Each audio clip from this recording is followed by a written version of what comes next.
Celso Daniel foi empalado.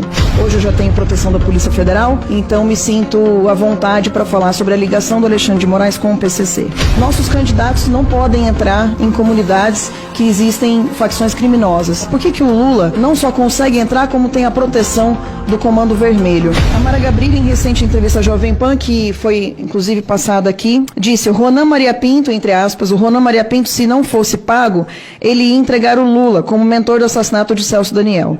Esse é o teor da chantagem. E o Lula pagou. Como é que alguém não tem nenhum envolvimento pagaria? Por que pagaria? O Lula pagou os 12 milhões de chantagem, sim, para o Ronan Maria Pinto calar a boca e ficar quieto. Que, para fins de esclarecimento, é erro tratar apenas da morte do prefeito Celso Daniel. O número de mortos envolvendo apenas este caso chega a 11 pessoas, sendo que ao menos 8 já foram confirmadas a relação. A gente está tratando dos nomes das seguintes execuções por essa facção criminosa: Celso Daniel, o prefeito; Antônio Palácio de Oliveira, o garçom; Paulo Henrique Brito, testemunho da morte do garçom; Irã Moraes Rédoa, conheceu o corpo do Celso Daniel; Dionísio Severo, suposto elo entre quadrilha e sombra; Sérgio Orelha, amigo de Severo; Otávio Marcieri, investigador que ligou para o Severo; Carlos Del Monte Prints, o legista, inclusive esse que eu conheci, tive a oportunidade de conversar com ele, e ele me disse que nunca tinha vomitado nenhuma vez em fazer em verificar um corpo. Foi a primeira vez que ele passou mal durante um procedimento. E que havia indícios, inclusive, de que Celso Daniel foi empalado. E ele não pôde colocar isso por medo.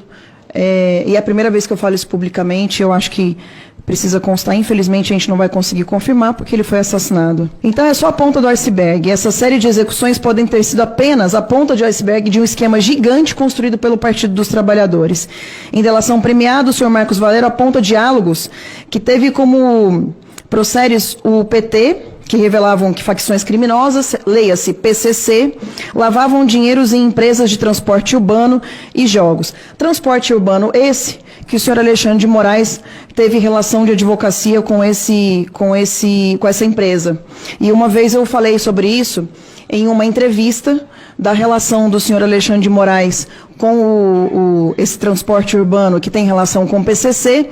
Em seguida que eu saí dessa entrevista, Sóstenes, eu fui abordada por pessoas, senhores, que me entregaram uma carta dizendo que eu teria que pedir desculpas publicamente, e que eu fui tentar procurar esse vídeo hoje não existe na internet, era uma entrevista que estava sendo divulgada online. Não vou falar aqui sobre onde foi, porque essa empresa também está tendo problemas, essa empresa de comunicação está tendo problemas com o Supremo Tribunal Federal.